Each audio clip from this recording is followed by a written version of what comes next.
I'm Kiera Morgan. Thanks for joining me on this episode of Coffee with Kiera, sponsored by The Human Being in Newport and Lincoln City. And today I am excited to be here at Habitat for Humanity of Lincoln County with Lucinda Taylor, who's the Executive Director. Hi, Lucinda. Hi, Kiera. Thanks for inviting me to join you for coffee. Absolutely. So first of all, for folks who don't know, tell us a little bit about yourself and what you do. Well, I have the privilege of being the executive director of this fabulous organization that helps provide home ownership opportunities for folks who are low income. That means 80% annual median income or less based on family size. So we work with the community to raise money from state, local, federal, well, we haven't done any federal government, let's say state and local government, with individuals, businesses, organizations that want to help support affordable housing in Lincoln County to raise the money. And then we select families based on need, their willingness to partner, and their ability to pay a mortgage. We invite them to help build the home with us along with other community volunteers. We work with businesses to get discounted or donated materials and services to help build the home as affordably as possible. And then we sell it to the family based on their income. So their payment is typically based on 30% of their gross annual income. And that payment includes their taxes and their insurance and a small land lease fee. So we help get folks into a home ownership situation so that they can help improve their lives and the lives of their children. And how long have you been doing this type of work, Lucinda? Personally, I have been here with Habitat for about 5 years. The organization was created here in Lincoln County in 1995 as an affiliate of Habitat International. So the organization's been around almost 30 years. I've been working with them for about 5. All right, and let's talk a little bit about the home ownership program and how that works. Can you walk us through? Sure. So we start with the homeowner selection process. In fact, we just opened our homeowner selection process for Waldport. We're about to build 2 homes there. We will break ground next year. So right now, what we're doing are information sessions to help the public know, here's what the opportunity looks like, here's how you qualify, and here are the steps that you would go through to apply.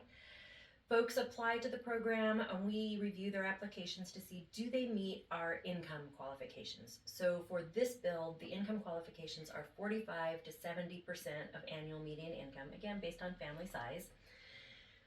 If they meet the basic income qualifications and our other minimums, you have to have lived in Lincoln County for a year, you can't currently own a home.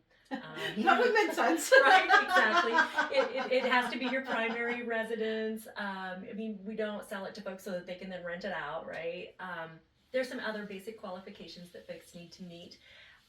If they meet all of those qualifications, then we have a homeowner selection committee, and that's made up of folks from in the community who have volunteered to work with us to evaluate the current living situation of our applicants. So they'll do a home visit and they'll look around and they'll see, are they overcrowded? Are they paying exorbitant amounts for rent? Now that applies to almost everyone, unfortunately, but are there drafts from the windows, leaks in the roof? Is there mold? What's their current living situation and where does that rate on the need factor? They will then, after they've visited all of the applicants who are still in the eligibility pool, they'll then select the top 2, and unfortunately we can only serve 2 with this particular opportunity. They will bring their recommendation to our board of directors, and assuming that they've followed the process appropriately, the board will approve their recommendation. We then meet with the families and talk about the opportunity in a little more detail to make sure that it's the right opportunity for them. And then if they say, yes, absolutely, we want to move forward, we're willing to partner, we're willing to put in the sweat equity that we need to put in to help build the home, then we have them sign a partnership agreement with us. And they're basically agreeing that they will not take on any new debt that would then perhaps disqualify them for a loan, that they will put in the sweat equity. We require 350 hours for a single parent household, 500 hours for a household with 2 or more adults in it. And then if they're not able to actually help build the home, not everybody is physically able to get out there and swing a hammer. We have other ways for folks to complete that sweat equity. We require every homeowner to complete a financial foundations course. Helps folks to recognize the difference between needs and wants, and how where might I need to trim a little here so that I can make sure I can afford this payment, because it's not just the mortgage payment, it's also all of the utilities. It's setting aside a little for home repairs and maintenance, because now if you're not a having renter, that emergency fund is crucial. Absolutely. If the heater goes out, you're going to have to pay to fix it, not the landlord. So we help folks understand that.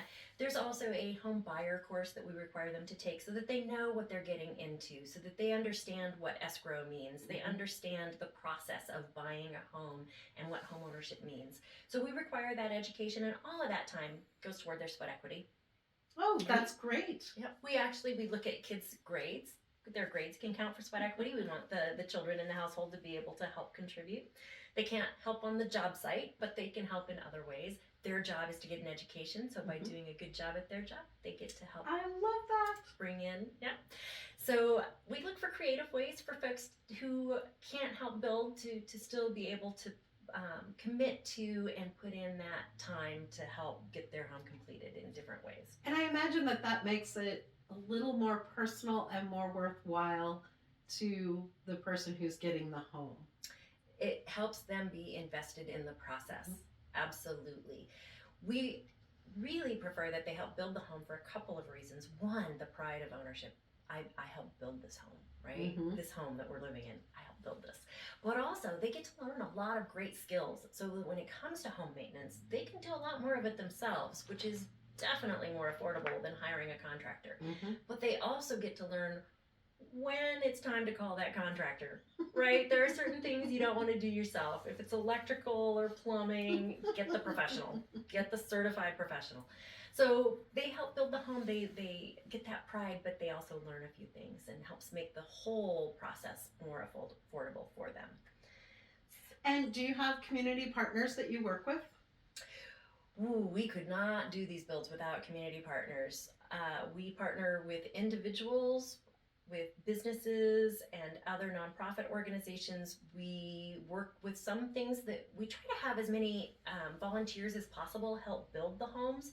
That helps keep it affordable for us. The more volunteers we have, the fewer contractors we have to hire, and the more we can put toward building additional homes, right? So we try to work with organizations for discounted and donated materials or services whenever possible.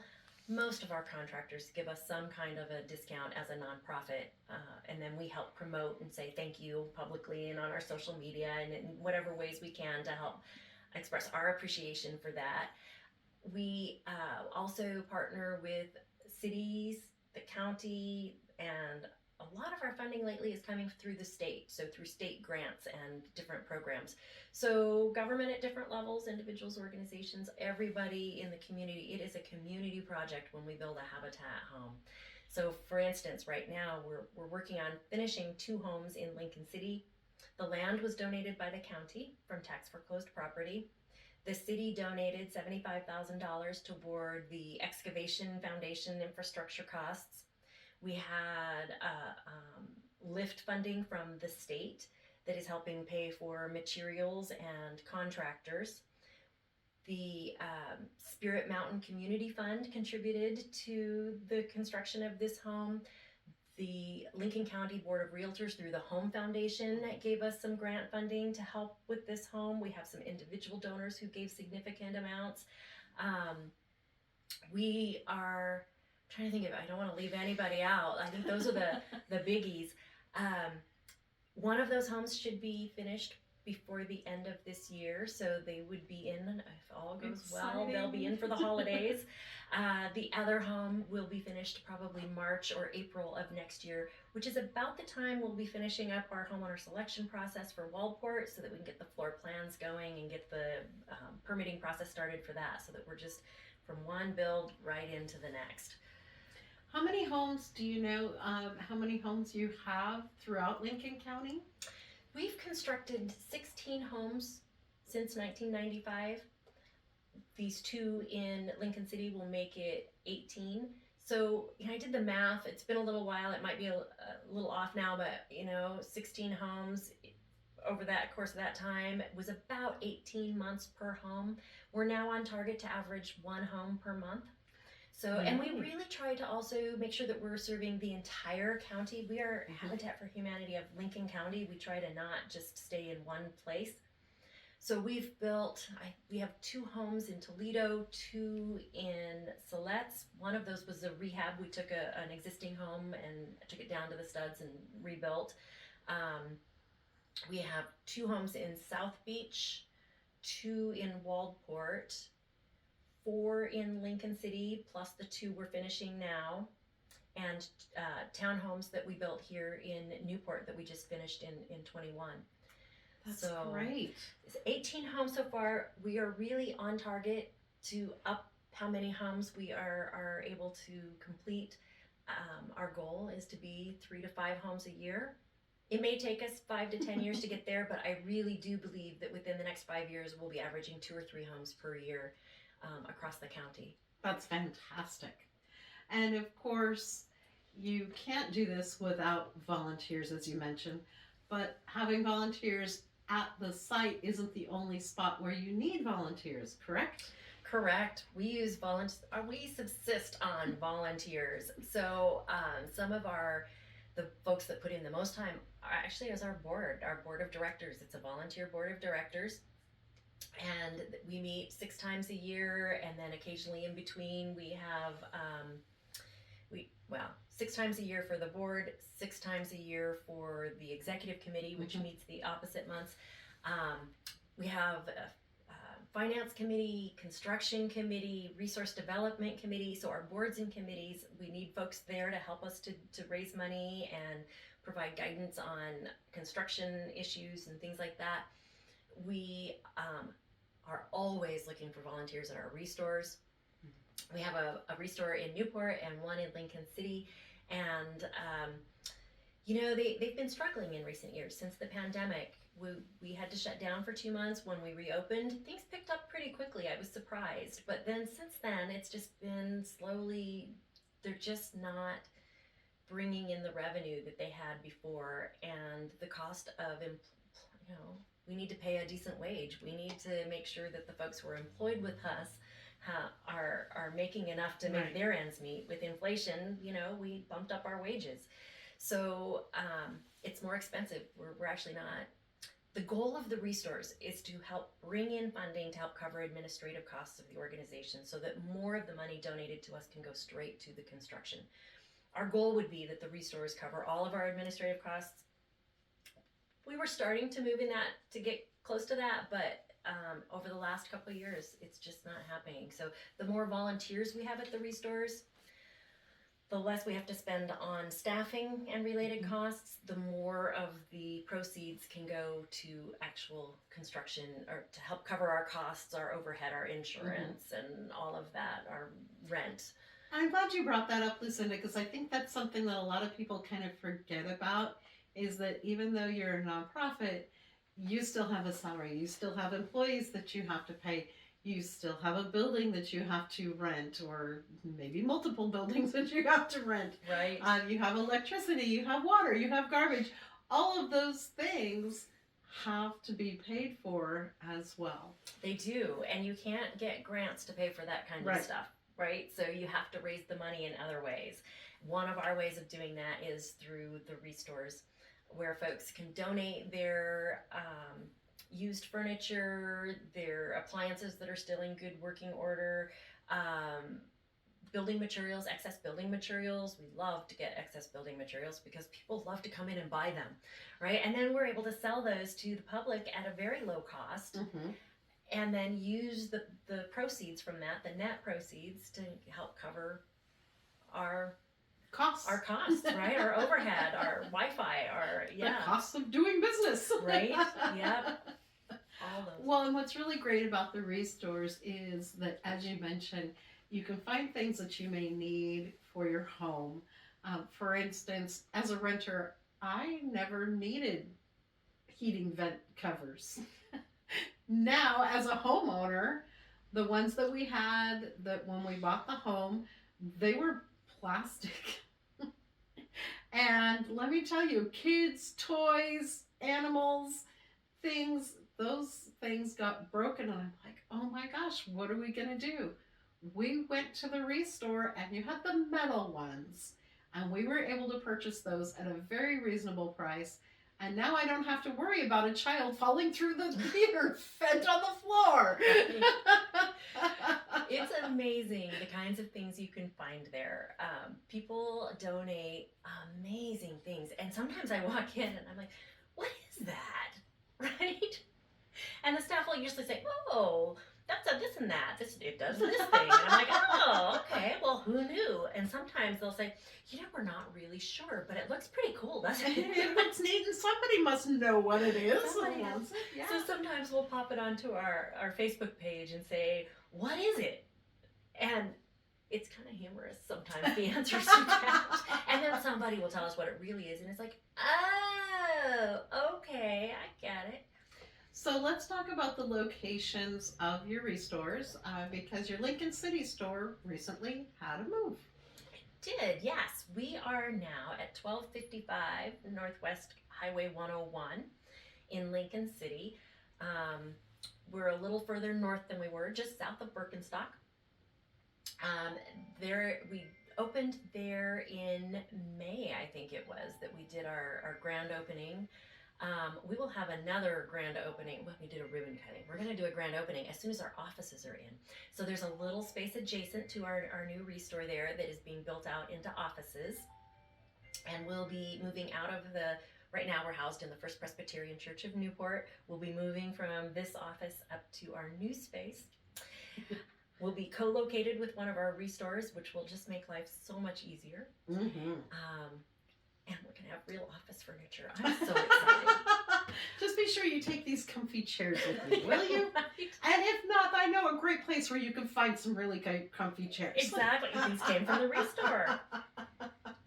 Well, and that's again another great thing is if you're just starting out, you're moving into your first home or first apartment, the restore is really very helpful in helping to find things that you never thought about before. Maybe you need a new dresser.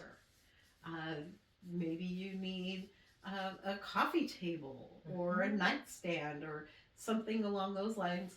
Even floor lamps, things like that are really important. Hide-a-beds.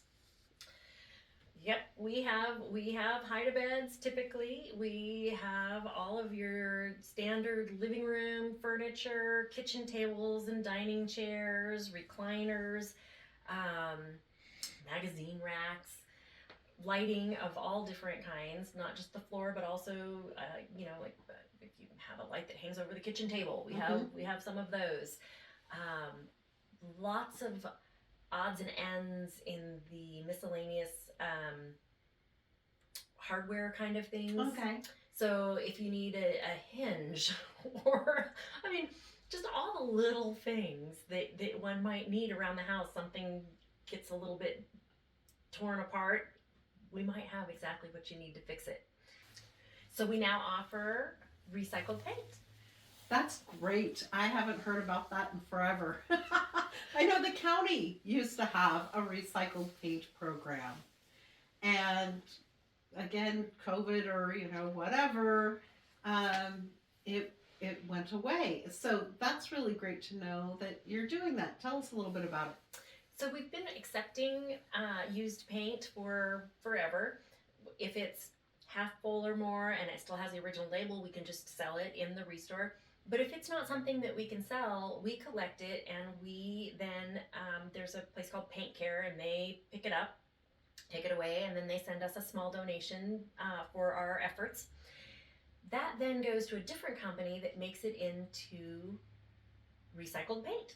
Well, we just recently started buying from that company so that we can sell it in our restores. So you can buy a gallon or 5 gallon. I think there's something like 11 different colors that you can purchase.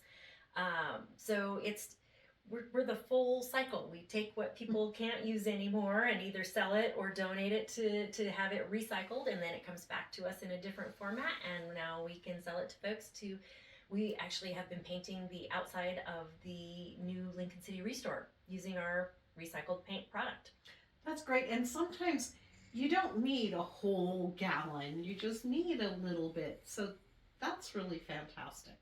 Yeah, we're able to help keep it out of the landfill and help other people access.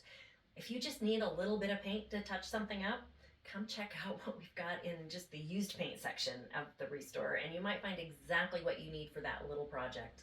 That's wonderful. And of course, the restores aren't the only way that you're funded. You also do some fun fundraisers, including one coming up this spring. Want folks to mark your calendars for this great event. Going to be held at Chinookwan's Casino Resort, correct? Correct. It is our home and garden show. This will be our second annual. Our first one was held just this May, and it was for a first-time effort. It was a great success. People had a good time. Our vendors did well. We had a construction contractor there that said in that one-day event, they filled their calendar for doing estimates and bids for all of June and July. Wow. So, you know, it's a good deal for our folks who want to get the word out about their products. We had one of our vendors was Damsel in Distress selling personal safety products, and they did brisk business. They want to come back again this next year. You wouldn't think about that in a home and garden show. That's really unique. It is. You know, it's not totally limited to home and garden. Obviously, that's what we're focusing on, is trying to get some nurseries there. We had construction contractors and building supply folks in there. But you think about your home, there are lots of different aspects to it. You've got your home decor. So we had some artists that were there. We actually had an artist that was there painting, doing a picture while at the home show, and then donated that for our silent auction. So it's a home show and fundraiser. So we have silent auction and raffle items. We had hourly drawings going on for gift certificates to the Restore, and Chinookwan's that had donated gift certificates to the Road River Steakhouse there. So we were doing a drawing every half hour for one prize or another. Great. It was phenomenal. Chinookwan's has been a great supporter. We're happy that we're back there again, coming up on March 9th, and we are currently accepting applications for vendors. We're looking for sponsors. We're happy to promote the businesses that want to support affordable housing through that event, in all of our advertising and at the event itself. So looking for sponsors, looking for vendors, want to bring as many people together. We had over 700 people who came through for our first one, and now more people know about us, and we've been advertising longer, so we think, you know, we should hit 1,000 this year, I would think, and we just hope to keep growing. Now, is there a cost to get in? It is free to the public to come in and enjoy the show. The only costs are to the vendors. There's a booth fee, and there's early bird registration. I think it's through the middle of December, so folks who want to get that early bird vendor fee, that's available. And we have also some discounts for small local companies. We recognize as a nonprofit and a small organization that sometimes it's not as affordable to do these kinds of events. So we do have discounts for our small local businesses, and then for folks who are bigger and can afford it, they can. I think it comes in at like $300 is the top anyway, so it's very affordable. And is this your only fundraiser during the year? Are there other things that you do throughout the year? So we are always fundraising, but not through events. This is our only big event, but we are always working with folks to encourage individual donations, corporate donations. We do a lot of grant writing. That's where I spend more of my fundraising time. A lot of grant writing. But we can accept donations online, through the mail. We can work with folks who want to do a planned gift. We have some folks that we've been working with who are leaving us their home which we can then, if it's suitable for, if it would be an affordable home for a low income family to afford, so being able to keep up on the taxes and the insurance and all of that, then we would repurpose. We would, make sure that it was in like new shape. We would refurbish, and then we would sell it to a low income household. If it's a nicer home, something bigger that would be hard for someone on limited income to afford those taxes and insurance, right? We would work with the donor to make sure that they know that we would likely sell that home and then use the proceeds to build 2 homes. Right. Right. Buy one, get 2 free. Exactly. Right. So we've accepted donations of land. That can be through a bequest or simply someone who, well, we're not going to develop this land after all. What are we going to do with it? We can accept that and do all the tax documentation for the IRS and all of that. We're familiar with all the processes there. We also have a program through Habitat International it's called Cars for Homes. Folks can donate their vehicle, any kind of motor vehicle. I've heard of boats, motorhomes, cars, trucks, whatever. Donate it through Habitat International. It's on their website, the Cars for Home donation information. Anything that is donated from Lincoln County, the proceeds automatically will then come back to us. That was going to be my question. Yep. Anything we don't even know about them typically until we get the notification from Habitat. Congratulations. What a nice surprise. Here's your Cars for Homes coming in this month. So there's that avenue. We can accept basically any kind of contribution.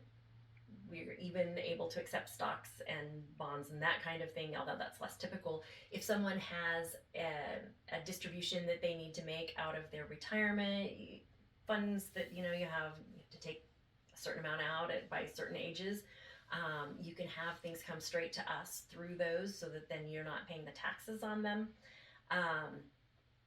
Through charitable trusts, we can accept all kinds of funding and then turn that around and turn it into an affordable home that we're selling to a low income household. That is absolutely phenomenal. So folks can really help out those in need throughout Lincoln County, and you're helping others to give back as well. So it's kind of, it's literally the gift that really keeps on giving. I imagine that a lot of your folks that you've put into homes, that they continue to volunteer and help out even beyond getting their home, right? They do.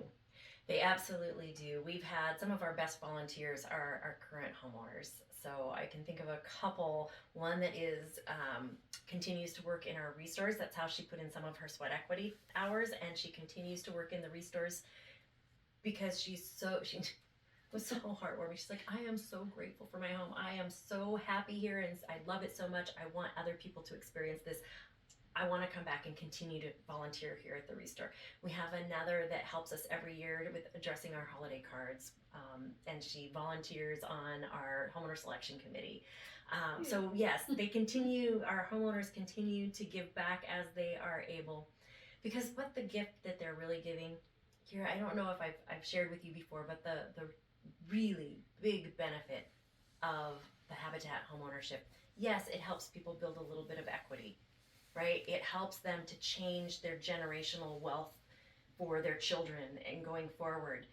But what it really does is it gives them the stability to focus on their lives and thriving.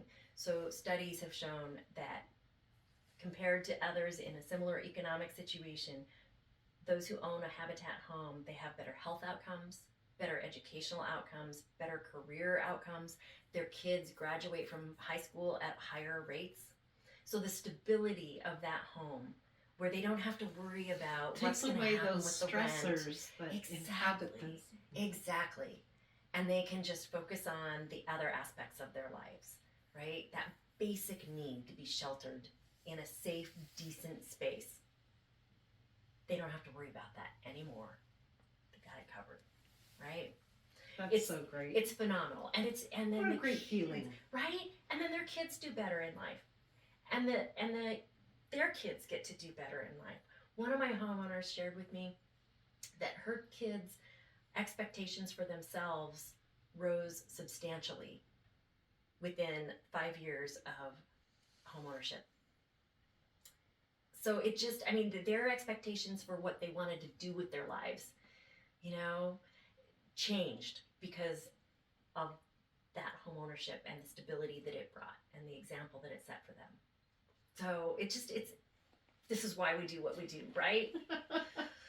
That's wonderful. Lucinda, is there anything that we haven't covered that you want to talk about as we're wrapping up?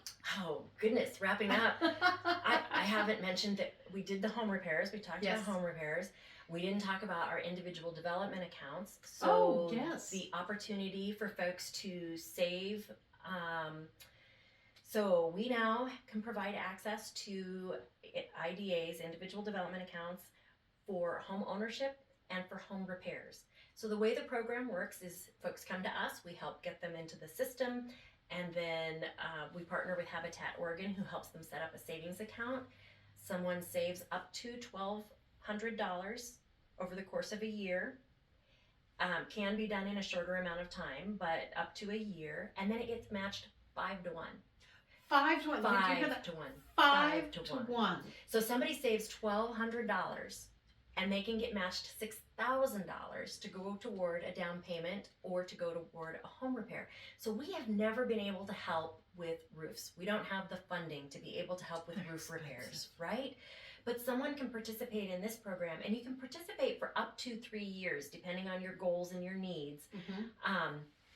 And assuming the funding continues to flow, right? Send in those checks. Right. So, and this is through state funding that is, comes down through Habitat Oregon. But the participate up to 3 years. So let's say you need a roof replaced. Even if you save for 2 years, you've saved $2,400. You get it matched with $12,000. Now you can afford to have your roof repaired, right? It's an amazing opportunity for folks. You do, again, it's that low income group of folks at 80% AMI or less that can participate. But we would be thrilled to help folks get signed up for this program. And the opportunity is going to end. We need to have folks signed up and have their first savings in the bank by January. So if folks contact us now, we can get them set up and get them in on this opportunity. We anticipate we will have another opportunity starting in April of next year, but for this particular funding cycle, we need to have their first everything, all the dots, I's dotted, T's crossed, money in the bank, some of it, at least one bit, their first deposit in the bank by January. So now, is it any particular bank, or can they use their own bank, or do they have to have that deposit in a special bank? It is in a special account. Okay. Now, I know Habitat Oregon has an agreement with a particular, I believe their agreement is with Umpqua Bank to help, but it can be other banks. It's just they have to, the bank has to be willing to partner with Habitat Oregon for the program. So, but I do know that they work with Umpqua Bank to help set those up. So there's the IDA program and access to that. And then the other thing we've been doing is we've been active in disaster recovery efforts. Since the wildfires of 2020, we were able to help secure some funding for debris removal early on. Through other grants, we were able to get a grant through Habitat International and Home Depot that helped to buy appliances for folks and some building materials. We had another grant that was Habitat International and State Farm that helped us we had a project where we built sheds for folks. We were able to help 5 different wildfire survivors with sheds on their property. And then more recently, we've partnered with Lincoln County. They were able to get some grant funding to help buy some homes that they can't give them or sell them directly to folks, so they donated them to us, and now we are able to sell those homes to people who were renting their home when the fire came through. And the folks who were renting, they didn't get the option of, do we rebuild, how do we get the funding? They don't have that option. They didn't have the insurance, Right? It's just they now, where do you go? And we already had such a tight rental market that it's really hard. And even if you're able to find a rental, the costs are so high. I am shocked to see studios bedrooms. Mm-hmm. No bedrooms, studios, everything, your kitchen, about everything in one space, going for over $1,000 a month. I know. Lucinda. It is. I can't fathom that. How can people afford to make minimum wage and work and afford childcare and everything else? And well, if you have children, you can't be in those situations. Right, so your rent is even higher. I know, it is amazing. And the folks who lost their homes out in Otis, some of these homes were a little older, a little out of town, a little more affordable. That's part of why they were living there perhaps. Now the fire comes through, the owner puts in a new home, guess what? They want to charge higher rent because now it's a brand new home. And so even folks who were living out there, even if the home was replaced, they can't afford to rent it. Right? So we are able to offer some of these homes right now. We have 3 homes. We're working with 3 potential buyers right now. One actually is already in their home. They have an early occupancy agreement. I'm so excited for them. We're still working on all the sales documents to get it all finalized, but with 3 different families who are going to be able to purchase these homes. So people who were renting before now have a home ownership opportunity that is affordable to them based on 30% of their gross annual income. That's how we figure out what that mortgage should be, right? And again, that includes their taxes, their insurance, and the land lease fee. And that is so helpful. It is, right? So it's an affordable base price so that they can get a mortgage that they can afford and buy this home and have that same impact as though we had built the home. And then the proceeds that come from those purchases are going to help us to turn around, and that's how we're really going to increase how many homes we build per year is through income through this program. We get to help wildfire survivors become homeowners, and then we get to use that money to turn around and build more homes and help other low-income families become homeowners. And then we'll take the money from those sales and turn around and help more people, right? That's it's just... It's the trickle-down effect. Right? This is how we're going to increase how many people we're able to serve every year. And that's our goal because we need affordable housing options in our community. So we are currently with this build in Waldport. That's the last land that we own. So if there are opportunities for folks to donate land, now's the time. If we have land in our portfolio, we can apply for lift funding from the state, but we have to have site control before we can apply for that, and that opens up in January. So right now I'm looking at options for purchasing land, potentially if it's affordable, or if there's a donation or perhaps a sale at a discounted price where part of it can be a donation. Right now, land is one of our key needs. Volunteers, land, and a new location for our Newport Restore. Those are our 3 top needs right now. I know you and I have talked a little bit. The Newport Restore, our lease is going to be up at the end of February in 24. The landlord has been phenomenal. They've given us a great deal for the last 10 years. They can't afford to do that, continue to do that. They need to raise their rate to more of a market rate, which we can't afford. We just cannot. The Restore would not make... We would be paying to keep it open. Right. Defeats the purpose. So we really we've been looking for the last year. We've looked at different properties to potentially purchase or to lease, and it's all out of our price range. So does it have to be in Newport, or can it be in or around Newport? We are willing to look at anything. Okay. We're willing to consider anything if it makes good business sense. If it's so far out of the way that we wouldn't get any traffic, maybe not such a great thing, but we're willing to look at any options and try and see what might work. We would hate to have to leave Newport altogether with the Restore, especially because we're moving offices to Lincoln City. We don't want to abandon Newport. That is not our goal in any way, shape, or form. Right.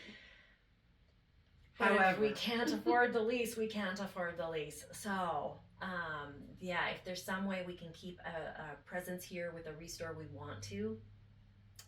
So if anybody has ideas, I'm completely open. Well, how is it, Lucinda, that folks can get a hold of you or get more information about any of these phenomenal programs we just talked about? Well, the best way, of course, is to visit our website at habitatlincoln.org.